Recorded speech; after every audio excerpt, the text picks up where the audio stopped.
This is lecture number 29A in the series The ABCs of Communism.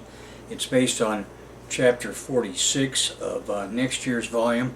That is the ABCs of Communism, Bolshevism 2016.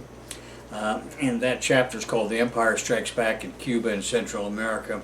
This is the first of a series of chapters and lectures that deal with all of Latin America in the last 50 years.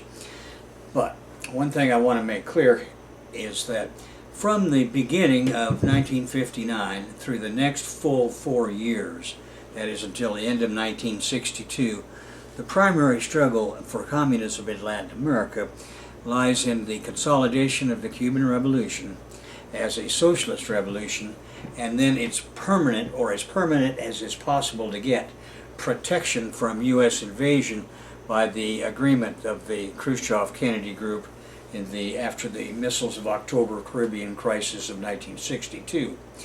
So, in other words, this 4 years sets the basis for what is going to happen in every other Latin American country. Because up until this time, these ignoramuses in the CIA, and you have to put yourself back in 1959, because the CIA had, at that time, the reputation of having people at about the level of postal inspectors, which is the lowest level of U.S. law enforcement. If you couldn't get a job with the postal inspectors, you could probably get a job with the CIA, in other words. So these are not very bright people. And even their leaders have a long history of having fucked up just about everything they touch. The only reason they've been successful in the post-1945 period is because they have a lot of money.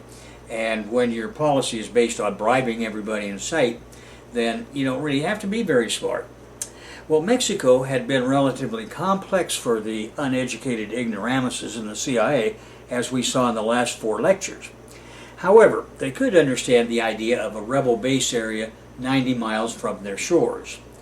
Now, this is not an accident that we're using this Star Wars analogy, because if you remember the movie of Star Wars, the rebels had built a base on the ice planet Hoth, and they were hiding as best they could from the Empire, which finally found them, landed those walkers, and then you have all the rest of it.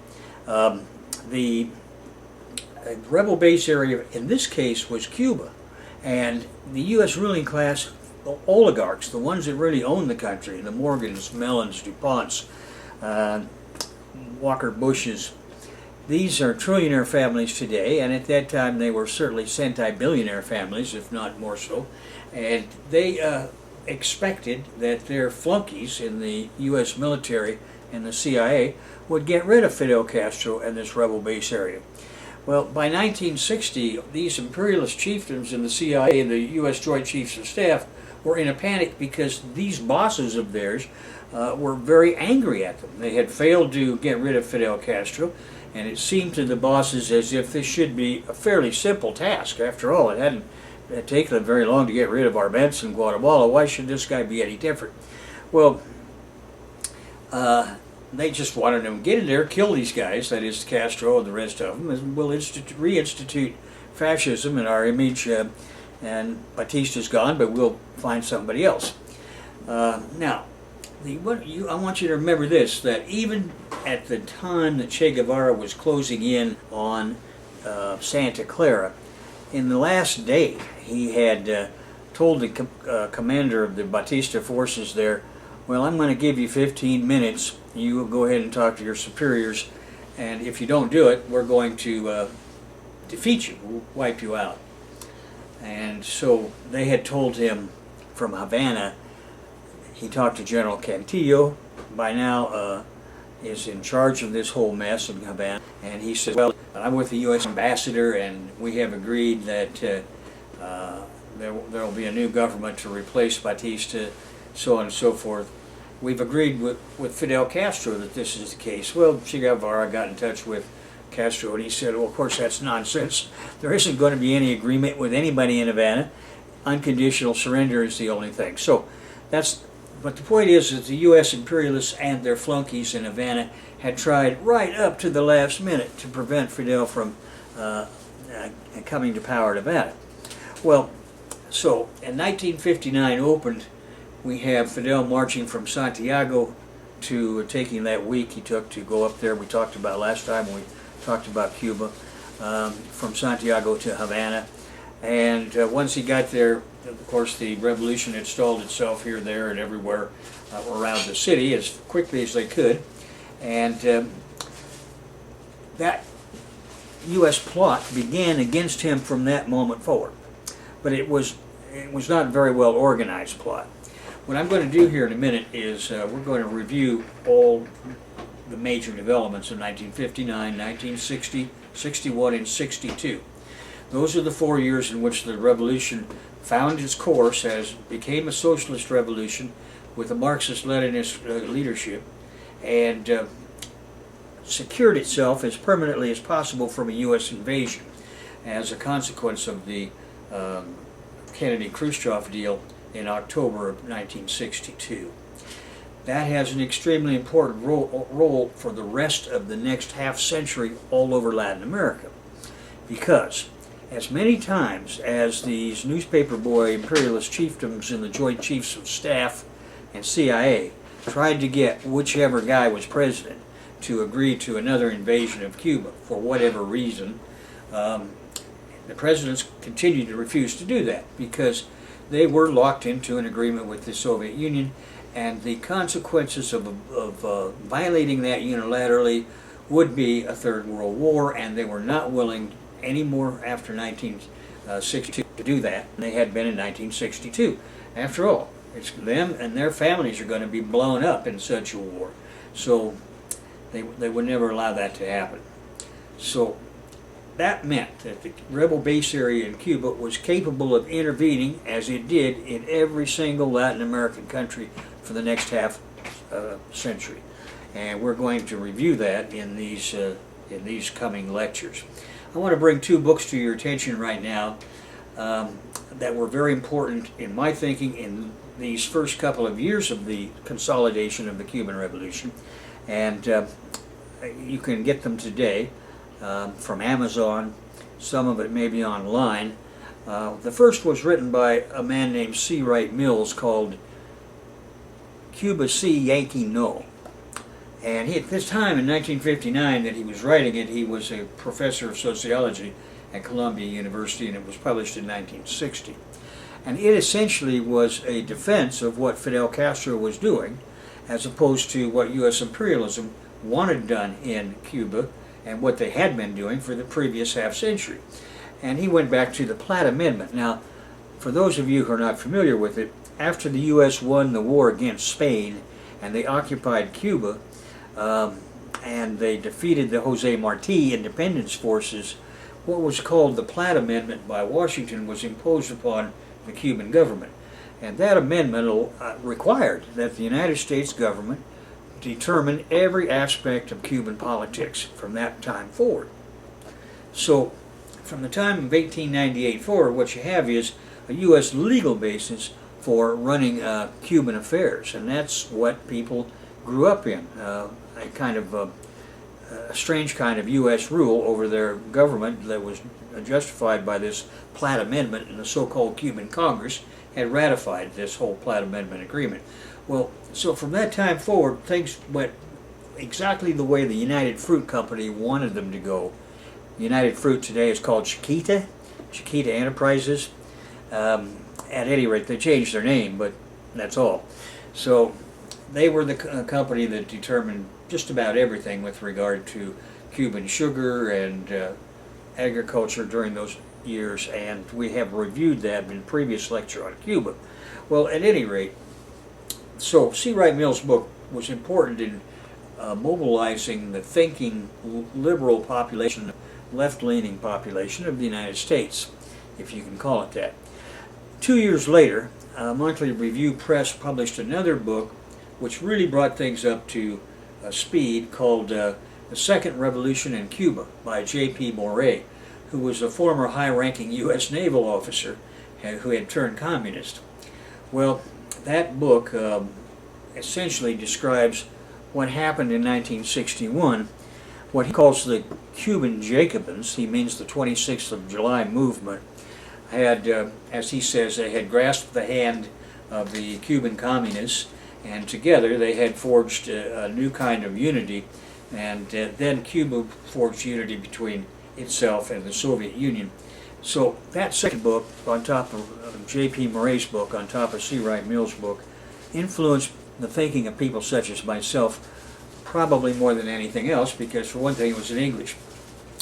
A third book then was published, and that was Che Guevara's book, Reminiscences of the Cuban Civil War. Now, this was really important because it gave you a perspective of what the Fidelistas, that is Fidel Castro, Che Guevara, Raul Castro, Camilo Cienfuegos, the other classical leaders of the Cuban Revolution, what they had in mind from the beginning. And you could follow it, and you can see it today in cinematic form, which is even easier to follow, in a Showtime movie called Fidel, and another movie called Che Part 1. So, if you take a look at those two movies, I think they're both available on Netflix, or at least the Che movie is, and of course from Amazon you can get any movie, so you can get the Showtime movie Fidel there. It's well worth watching because there he describes all of the events which Murray was doing at that time in English. Well, to make a long story short, entering Havana, Fidel Castro proclaimed himself as chief of the rebel armed forces and therefore of the presidency. This was ratified by the 1 million people assembled to greet him at the first assembly of the Free Cuban People in Havana. Fidel made the politically moderate lawyer Manuel Urrutia Yeo provisional president. Now, you may remember that this is the judge who had refused to sentence Fidel to death at the History Will Absolve Me trial in Santiago, which was held from Fidel's hospital bed and room, even though Batista had told the judges that they were supposed to sentence him to death. Urrutia refused to do it. So instead he sentenced all of them, the survivors, the ones who were on trial, including Fidel Castro, to the Isle of Pines for 15 years, and then he split. He left the country because he had to save his own life from Batista's henchmen. Well, now Fidel makes him president with a cabinet of 26th of July members and a motley assortment of, that I would call a motley assortment of bourgeois elements. And meanwhile, Fidel had set up home and office in the penthouse of the Havana Hilton. That hotel had just been opened in 1958, so I remember the first television broadcast that came from there. There's a U.S. television series that ran for 2 years called Magic City, which recreates these years. It's about a guy, a fictional guy, but he has a hotel in Miami, and he's established relations with in those days, planes were still going back and forth, that is, even after the Castro government came to power, as were boats between Miami and Key West and Havana hourly. So anyway, Fidel has his new home set up in the Havana Hilton, and he's keeping a pretty close eye over the Urrutia regime. Now, the Batistianos who might have been wanting to have some role in the government were not allowed to. One of the first things they did was to make it impossible for anybody that had participated in the rigged elections of 54 or 58 to have anything to do with the new Cuban government. Besides, most of them had already fled to the corrupt Diaz Balart gang operation in Miami. Now, today is the day before the 62nd anniversary of the Cuban uprising of 1953, July 26th. And we have only recently seen the establishment of the U.S.-Cuban diplomatic service again with embassies in both countries. Something that I didn't think I would ever live to see, but we obviously have. The reason for that is that the U.S. government got absolutely whipped. They got completely isolated. You remember they started out wanting to isolate Cuba and keep it isolated from the rest of Latin America, and initially they were successful at that. It was a couple of decades before that isolation policy of theirs failed. But when you take a look at it over the last 50 years, or 54 years since 1961, you can see that what happened in practice was a typical dialectical development. What had started out as an attempt to isolate Cuba ended up with the United States completely isolated from the rest of Latin America. And that's why they finally threw in the towel. It's not because they wanted to. I don't think any of the ruling class families that own this country, the Morgans, Mellons, DuPonts, the Walker Bushes, and so on, had anything in mind other than the complete destruction of the Cuban rebel base. But they got outmaneuvered, they got whipped, they got isolated. They got to the point where in the last summit of the Americas, they didn't have a chance of doing anything because they were completely outvoted by everybody there. And everybody except the U.S. and Canada was on one side and they were on the other. The Canadian puppet regime of the U.S. is probably about to go because it's based upon a bunch of Ukrainian fascists out in Alberta who have lost control of the Alberta province. Every single progressive conservative member of Parliament from Alberta was defeated by the New Democratic Party, NDP. And they have an October election coming up. I can't imagine how the Harper bunch could win without their votes out of Alberta. So I think we can see that it's about to collapse. At any rate, not that it really matters to this discussion, but the point is that the U.S. got beat, they got outclassed, they got isolated from everybody in Latin America, and so they finally had to throw in the towel. But back in these days, 1959, of course, things were quite different. As I say, these congressmen that might have wanted to participate had already fled to the Diaz Balart hangout in Miami, and but even if they hadn't, they weren't going to be allowed to participate in any kind of politics in Cuba. And in the meantime, Fidel and the leaders of the Cuban Communist Party, which as you recall is called the Popular Socialist Party at that time, they were trying to buy as much time as they could, because it's one thing to seize state power, and it's another to move into a communist direction when you are right off, you're in the heartland of the beast, so to speak. You're only 90 miles away from these guys who could invade you at any time. So these conversations with the Cuban communists, which have been going on ever since 1957 for that matter, but are now taking place in the Havana Hilton, are aimed at trying to create a roadmap by which they could legally bring the Communist Party into the leadership. Well, they managed to do that, but the U.S. rulers have not given up. From the very moment of they begin to attack Fidel over the war crimes trials. Now, as soon as the Fidelistas had taken control of Havana, they now had a lot of war criminals in their jails. So they began to try these people and shoot them.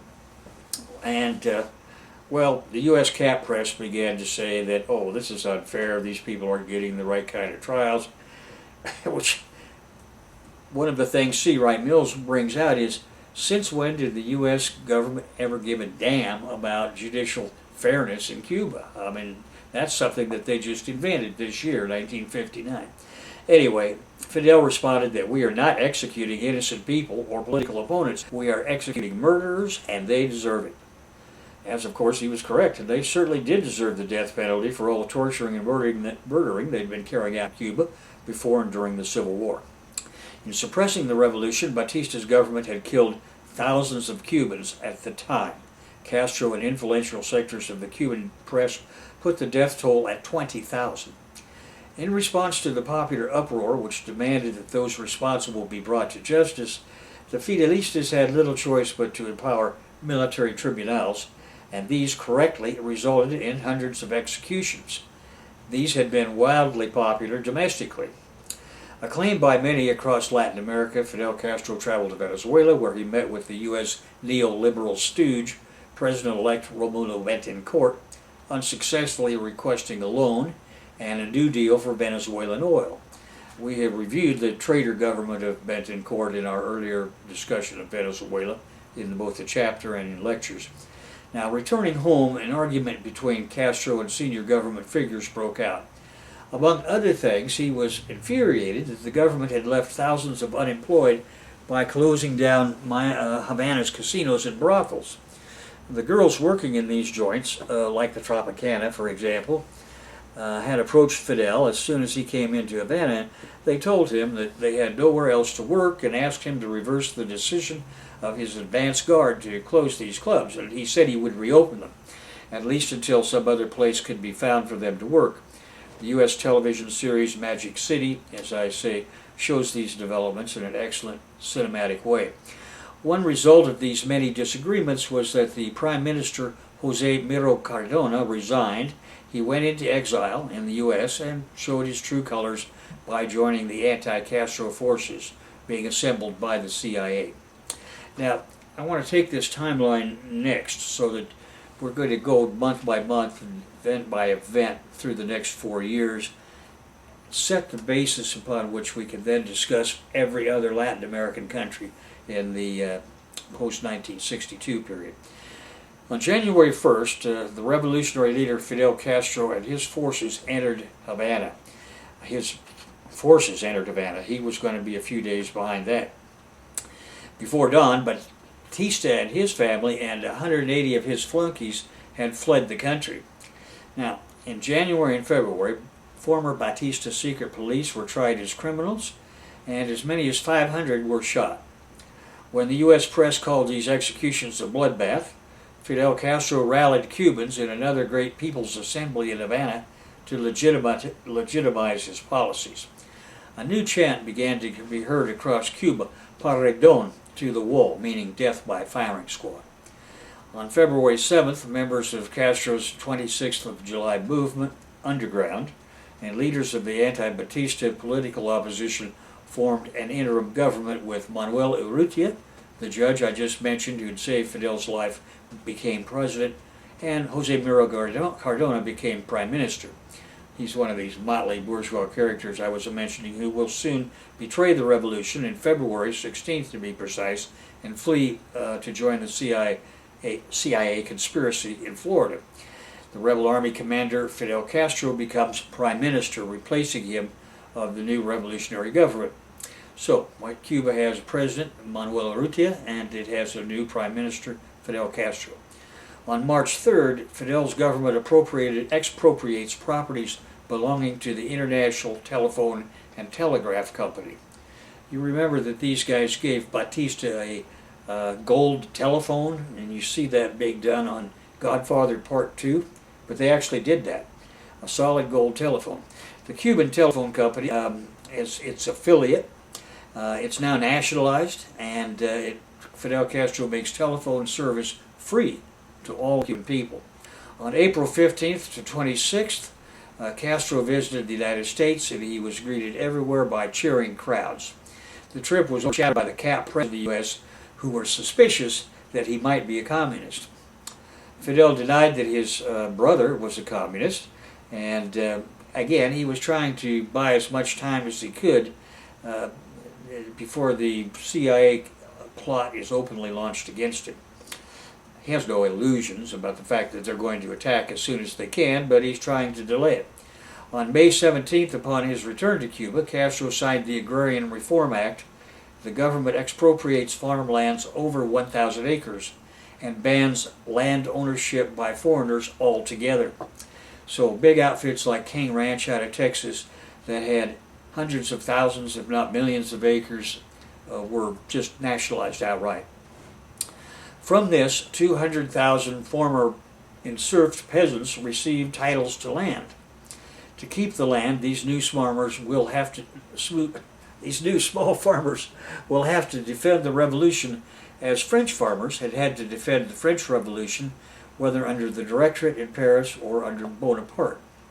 So, by seizing all of that land and handing it to the people that worked it, he has made this Cuban small farming class, which is now new, independent, similar to the new small farming class after the Russian Revolution that came into existence under the new economic policy, which we talked about in our lectures on Russia. The same basic pattern is there. If these farmers want to hold on to their land, they will have to fight to defend the revolution. And that's what kept the Directorate in power in Paris. That's what kept Napoleon Bonaparte in power when he took over. And now it's going to keep Fidel Castro in power, because these people had nothing before. They are now small farmers with at least 66 acres of land that they can call their own. On July 16th of 1959, Fidel accepts the resignation of the man he had appointed president, Manuel Urrutia, who is not up to the challenge now confronting the revolution, and he wants to retire. He's replaced by an old-time Cuban Communist Party leader named Osvaldo Dorticos, who is a lawyer now with the Cuban Communists, and he's the new president. Well, this is when J.P. Moret says the Jacobins realized, by Jacobins he means the 26th of July movement, that they need the professionalism of Michael Borodin's communists if they are going to survive.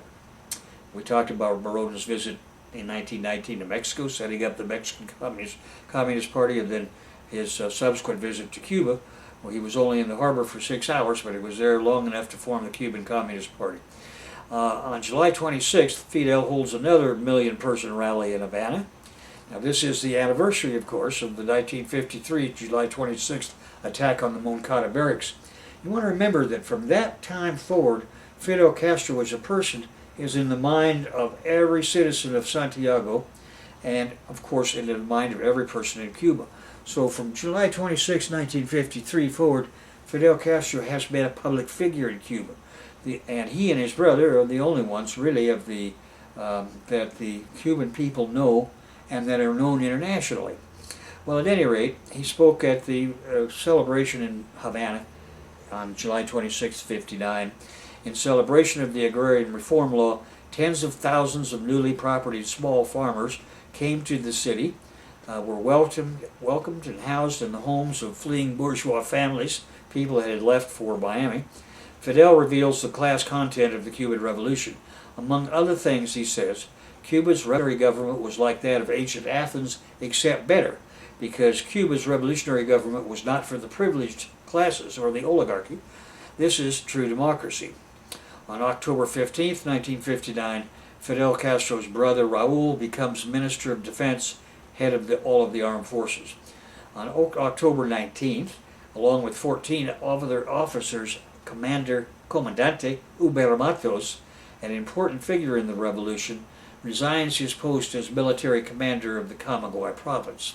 26th of July during 1959 has appointed military commanders for every province and many cities while they try to get the actual civilian government together. Well, Uber Matos has resigned. He cites his concern with the growing influence of communists in Cuba's revolutionary government. Within days, Castro publicly brands him a traitor, sending Camilo Cienfuegos to arrest him. The Showtime movie Fidel shows this and all the foregoing events in a cinematic drama as good as any I've ever seen in English. On October 21st, Pedro Luis Diaz-Lanz, former chief of Fidel Castro's Air Force, now a traitor in the pay of the CIA, who had defected in July, returns flying a B-25 plane from Miami to Havana, dropping bombs and leaflets, calling on Fidel Castro to eliminate communists from his government. Bombs kill 2 and many others are wounded. Fidel blames the United States for the deaths. Cubans rally against the coming Gringo Gusano invasion. Well, it's not going to happen in the next weeks or months, but it will happen within a year and a half. On October 25th, Camilo Cienfuegos' plane disappears. One of the most popular comandantes of the revolution. His body was never recovered, although everyone knows the CIA shot down his plane. On December 15th, Uber Matos is found guilty of conspiracy and treason. He is sentenced to 20 years instead of death, and he will serve every day of that sentence, after which he will go to Miami to join with the rest of the Gusanos plotting against Cuba. A gusano is the Spanish word for a worm, which happens to be small, yellow, and live in the surface of the earth, and it penetrates the foot of peasants who don't have enough money to have shoes, and causes all kinds of parasitical diseases. Well, at any rate, this is Fidel Castro's favorite term for the bourgeois counter-revolutionaries in Cuba, gusanos. By the end of the first year, only 9 of the original 21 ministers of the revolutionary government remain. His brother Raul is Minister of Defense. Che Guevara is in charge of Cuba's central bank, and he himself, Fidel Castro, is the prime minister. So the revolution is firmly in his hands by the end of 1959. All right, in 1960, the following year, we're going to go through that month by month, Cuba embarks on the socialist road. On February 6th, talks begin between USSR and Fidel Castro. The Soviet Union agrees to buy 5 million tons of sugar over 5 years. They also agree to support Cuba with oil, grain, and credit. On March 17th, President Dwight Eisenhower approves the details of the CIA's anti-Castro plan. To facilitate this, the U.S. will place embargoes on sugar, oil, and guns, and initiate a massive propaganda campaign. The essence of the plan is that the CIA will train gusanos to attack Cuba and attempt to overthrow Fidel Castro. The next month, a month later, on April 19th, Soviet oil begins to arrive in Cuba. On May 8th, Cuba and the Soviet Union established formal diplomatic relations. On June 7th of 1960, the U.S. oil companies in Cuba refused to refine the Soviet oil. So, the Castro government nationalizes them. Within the next month, Texaco, Esso, and Shell oil refineries are nationalized. On July 3rd, in response to these seizures, the U.S. Congress eliminates Cuba's remaining sugar quota. On July 5th, Cuba nationalizes all U.S. companies and properties. On July 6th, President Eisenhower cancels the 700,000 tons of sugar remaining in Cuba's quota for 1960. 2 days later, on July 8th, the Soviet Union announces that it will purchase these 700,000 tons of sugar cut by the U.S.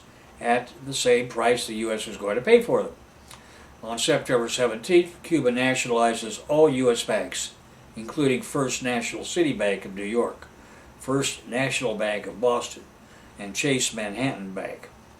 On September 18th, Fidel Castro addresses the United Nations General Assembly, lashing out at the U.S. and flaunting his new friendship with Soviet Premier Nikita Khrushchev. On September 28th, Fidel Castro announces the creation of neighborhood committees to keep an eye on enemies of the revolution. These eventually will become the Committees for the Defense of the Revolution, CDRs. Under the direction of the Ministry of Interior, the CDR serves as surveillance agents ferreting out counter-revolutionaries. They will also carry out health and education campaigns and fuel revolutionary enthusiasm. They become the Jacobin Bolshevik backbone of the revolution that J.P. Moray was talking about in his book.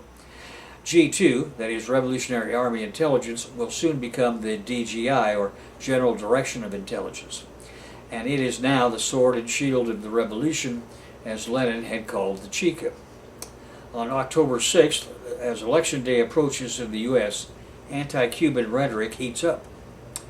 In Cincinnati, Democratic candidate John F. Kennedy says Castro has converted Cuba into a communist satellite. Kennedy blames Eisenhower and his opponent Nixon for neglect and indifference for allowing Cuba to slip behind the Iron Curtain. Nixon says later in his book, Six Crises, that Kennedy bushwhacked him in the televised debates because he, that is Nixon, could not tell the truth about how he was organizing invasion of Cuba.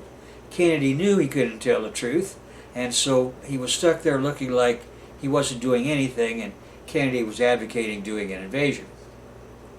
On October 13th, Fidel Castro's government cuts the rents in half as part of Cuba's urban reform, and that took effect on the 13th. Nearly 400 Cuban companies were nationalized. On October 19th, the U.S. placed a partial trade embargo on Cuba. On October 24th, the Cuban government seizes more American-owned properties. Summarizing 59 and 60, on February 16, 1959, Castro was sworn in as Prime Minister of Cuba. In April, he visited the U.S. on a charm offensive, where he met Vice President Richard Nixon. So that's only 6 weeks or 7 weeks after the revolution has come to power. Nixon says later that he knew Fidel Castro was a communist when Fidel told him his plan for social justice in Cuba. Nixon says in that book that Fidel thought his being a Quaker would make him sympathetic. Obviously, Fidel did not know that Nixon was a fascist opportunist Quaker, a Jack Quaker, in other words, who thought he and his entire family had been persecuted all their lives. At any rate, Fidel then proceeded to Canada, Trinidad, Brazil, Uruguay, and Argentina, and then Fidel attended an economic conference in Buenos Aires, unsuccessfully proposing a $30 billion U.S.-funded Marshall Plan for Latin America. Fidel did not yet know that the Marshall Plan had been just a Truman trick of the gringo bankers to take over the economies of Western Europe. Alternatively, he may have decided to throw the Marshall Plan bullshit back at the U.S.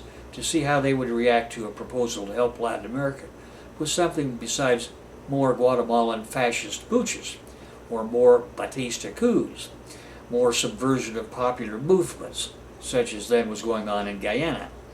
In May 1959, Castro signed that law of the First Agrarian Reform, setting a cap for landholding to 993 acres, that is 402 hectares, per owner, and prohibiting any foreigner from obtaining Cuban land ownership, which of course really just affected these big agribusiness companies out of Texas. Around 200,000 enslaved peasants became free as small farmers receiving title deeds to the large landholdings that had been nationalized. Of course, this was popular among the working classes, and it further alienated the rich native landowners who were already fleeing to Miami, where they were absentee landlords of vast Cuban estates anyway. It reminds me of a story that I heard from Carlos Prieto in 1962 when I was in Mexico City waiting to go to Cuba, and he'd just gotten off the phone with Che Guevara, and he said, he reminded me of the incident that he told me about, and I think you should know about it, where they had seized their first latifundia in Cuba. That is the 26th of July movement. They came in and seized this latifundia, and they had told the doctor there that these guys, these rich families that owned these huge haciendas, had a doctor for themselves, but this doctor never saw any of the farmers, the peasant farmers they had serfed and enslaved and working on their latifundia. So he said, well, while we're here, you're going to take care of these other people. Well, the landowner had fled, but the doctor was still there, and what happened was the doctor took his family and tried to take off and run, but he got cut short on the highway. And according to this particular, then he was brought back. According to this story, he was then told to take care of these farmers, and he refused, and he was shot, hung, something like that.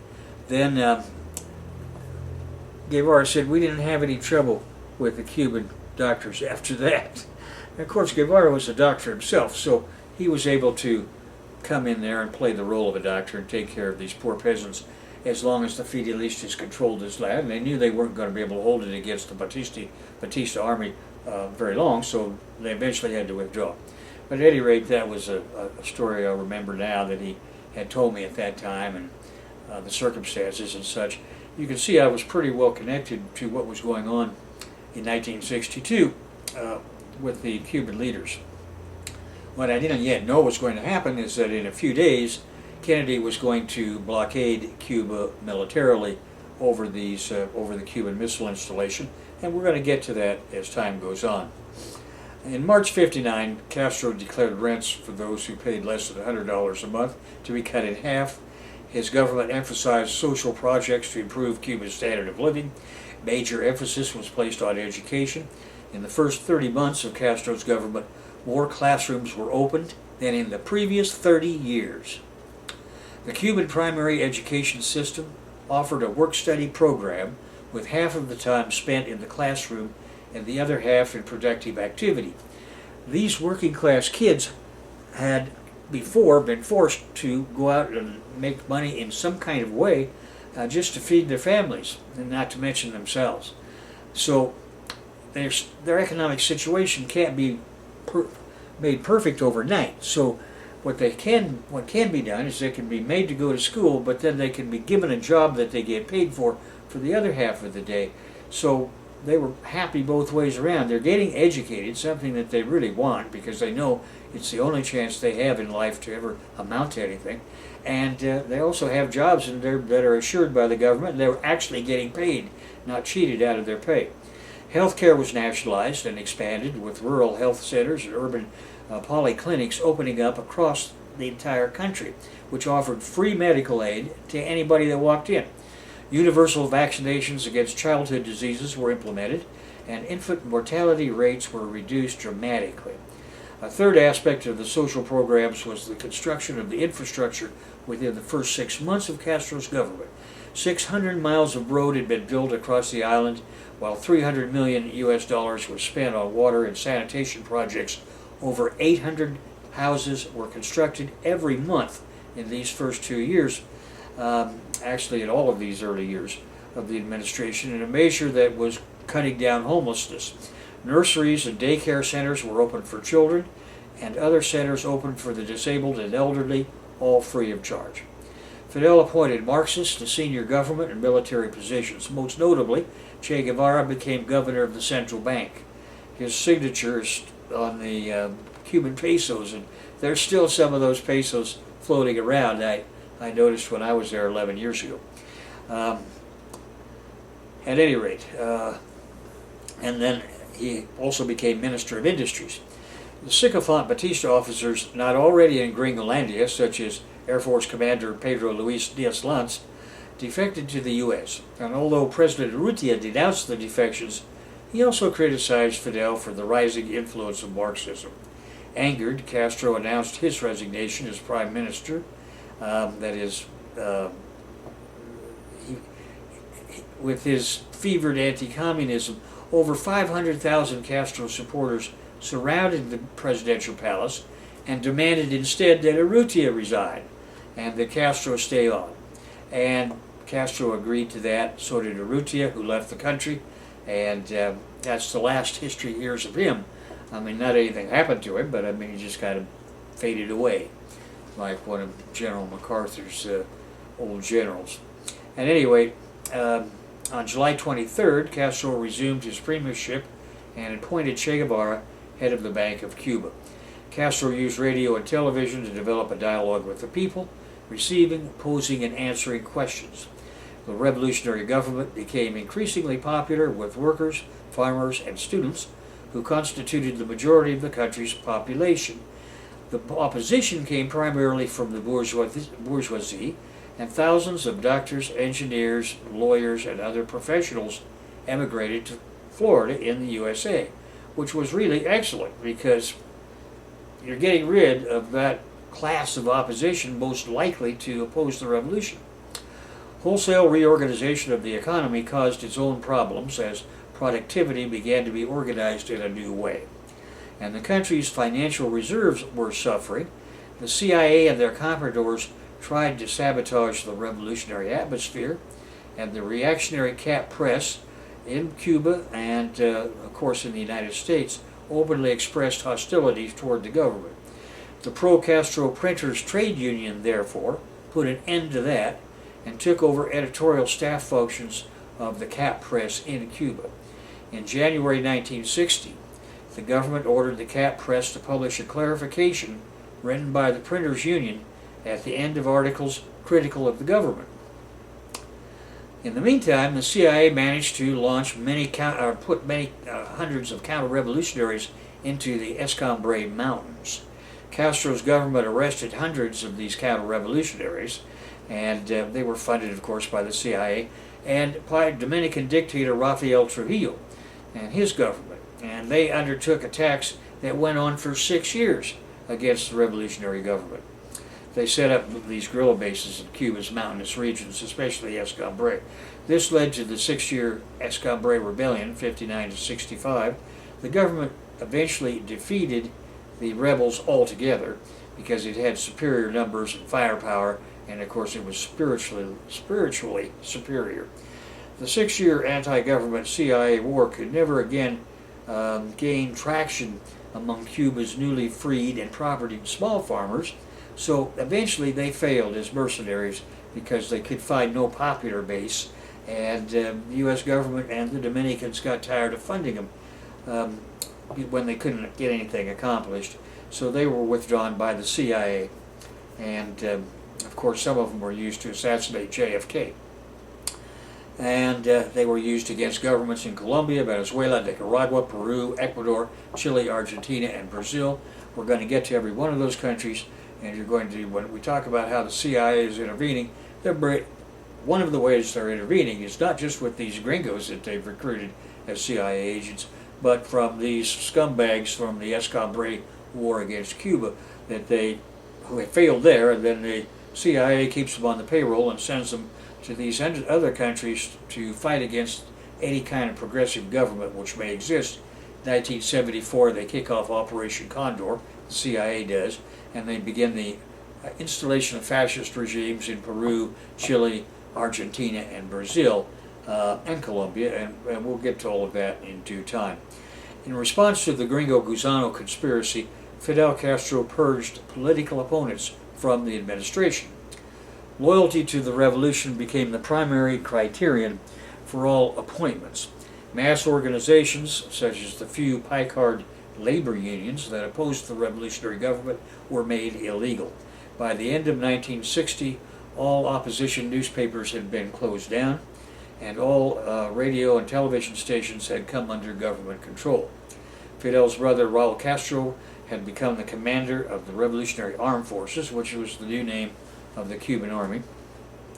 In September 1960, a system of neighborhood watch networks known as Committees for the Defense of the Revolution that we just discussed had been created.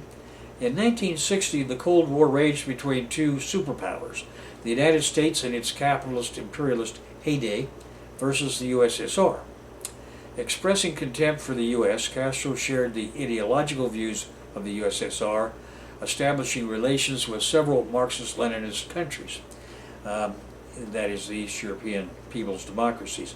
Meeting with Soviet First Deputy Premier Anastas Mikoyan, Castro agreed to provide the USSR with sugar, fruit, fibers, and hides in return for crude oil, fertilizer, industrial goods, and he got a $100 million cash, US dollar cash loan from the Soviet government. Cuba's government ordered the country's refineries, then controlled by the U.S. corporations Shell, Esso, and Standard, to process Soviet oil, and when they refused, he nationalized them, expropriating and nationalizing their refineries. Retaliating, the U.S. canceled its import of Cuban sugar, provoking Castro to nationalize almost all U.S.-owned assets on the islands, including banks and sugar mills. So we're just summarizing what we have already gone through. Relations between Cuba and the U.S. were further strained following the explosion of a French vessel, the Cuba, in Havana Harbor in March 1960. The ship was carrying weapons purchased from Belgium. It was obvious that the CIA had caused the explosion, and Fidel publicly accused the U.S. government of the sabotage. He ended his speech with Patria o Muerte, fatherland or death. Inspired by their earlier success with the 1954 Guatemalan coup d'etat, in March 1960, U.S. President Eisenhower had authorized the CIA to implement Nixon's plan to overthrow Castro's government. He provided them with a budget of $13 million US and permitted them to ally with the U.S. Mafia. U.S. organized crime boss Meyer Lansky was so aggrieved that Castro's government had closed down his brothels and casino businesses in Cuba that he eagerly agreed to try and kill Castro. Later, when he felt betrayed by the Kennedys, who were led by the gangster Joseph P. Kennedy, a longtime Lansky enemy, he joined George Herbert Walker Bush at his conspiracy to kill JFK. For all the details of that, you should watch the 3.5-hour YouTube movie by Richard Francis Connolly entitled From JFK to 9/11.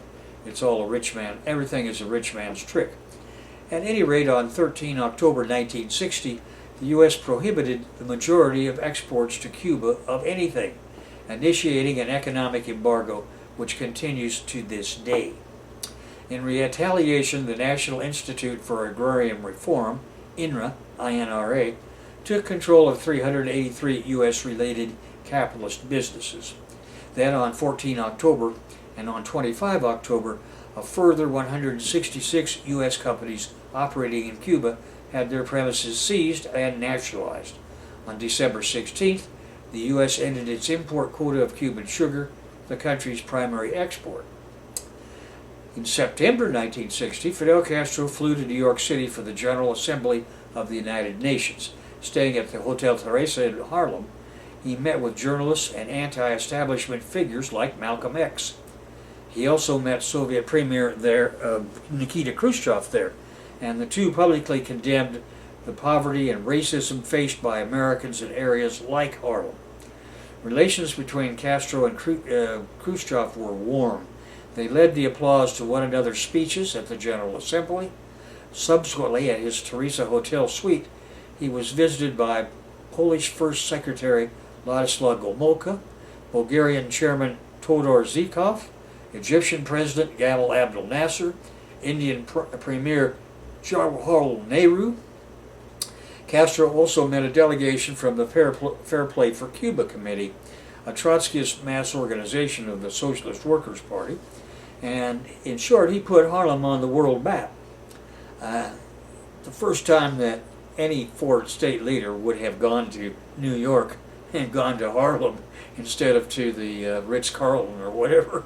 And back in 1980, back in Cuba, Fidel Castro feared a U.S.-backed invasion. So in 1959, his regime had spent $120 million on Soviet, French, and Belgian weaponry, and by early 1960 had doubled the size of Cuba's armed forces. This was a revolutionary army, and not a three-hots-in-a-cot employment sought to Cuba's poorest men, with the sole mission of brutalizing workers of the U.S.-owned sugarcane fields that Fulgencio Batista had. There were no counter-revolutionary elements in this army. To supplement it as it grew, the governments created a people's militia to arm the poor citizens who supported the revolution. After all, this was the first time in their lives that any government had cared about them. The revolution trained at least 50,000 civilians in these people's militia in combat techniques. And in September 1960, the revolution created the Committees for the Defense of the Revolution, the CDRs. I'm giving you the English, of course, names rather than Spanish.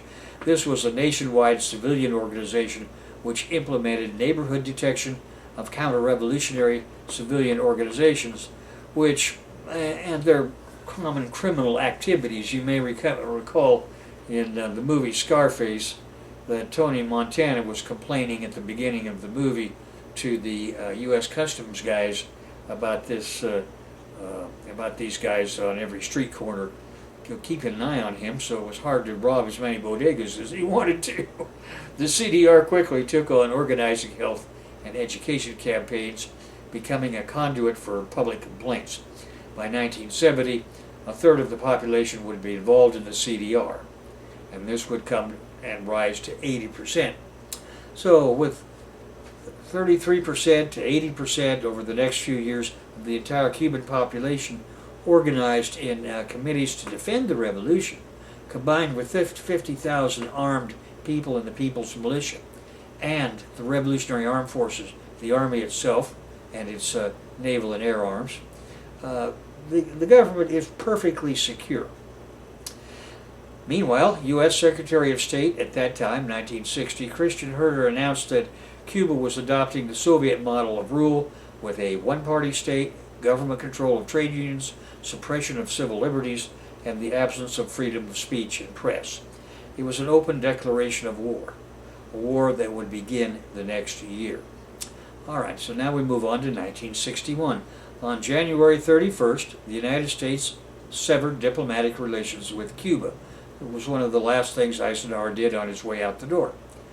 The departure of Cubans to the United States becomes an exodus. Over the next 20 years, more than 1 million Cubans will emigrate. Many are businessmen and professionals, including more than 50% of Cuba's doctors and teachers in the first 2 years of the revolution. On January 28th, President John Kennedy authorized the CIA to proceed with Eisenhower's Cuban invasion plan. It now calls for an army of 1,200 Cuban exiles to land in Cuba's southeast coast, take over the city of Trinidad, and call on Cubans to rise up against Fidel Castro. They are to get on the ground somewhere long enough for the U.S. to recognize their government and send in its own armed forces to back it up. On February 16th, Lino Fernandez and 500 members of the underground resistance against the Castro regime are picked up in Cuba and jailed. On March 18th, 3 other key opposition leaders are arrested at a meeting in Havana, and this includes the fascist counter-revolutionary Humberto Sory Marin. On April 9th, Rolando Masferrer, a former Batista official, is indicted in Miami for an attack on Cuba violating the Neutrality Act and an aborted invasion of Cuba the previous October 4th. The idea being to fool the Cubans into believing the U.S. was changing policy under Kennedy about a policy about an imminent invasion. As usual, the idiots in the CIA did not realize that they were thoroughly penetrated, and Fidel and his leadership group knew every step that these fumble bums were taking. You know, I can see that we're running out of time here. The red light on this video camera is blinking. So what we're going to have to do is carry on this lecture 29 in a second one. And then from that time forward, after we finish that, we're going to go to Guatemala, and every step of the way we're going to take a look at what Cuba was doing once it became secure from U.S. invasion, which it will become as secure as possible by the end of 1962 because of the U.S.-Soviet agreement not to invade Cuba. Then it becomes possible for them to play the leading revolutionary role in the world, which they will be doing, and that's going to be primarily in Latin America. In the meantime, the Soviet revisionists are busy restoring capitalism in Russia, and in China, the communists are trying to find a way to get this country industrialized. They won't really get started on that until 1975. So for the next 30 years after that, they're going to be busy from getting China modernized. And you can take a look at China in 2015, and you can see that this new policy of returning to Lenin's old new economic policy is working extremely well for them. And of course, capitalism was restored in the Soviet Union, but Leningrad became a center from which Mr. Putin was able to reconstruct Russia as the most important enemy U.S. imperialism faces on a world basis. So with those few comments, I'm going to stop this lecture, and we'll continue it in another lecture shortly.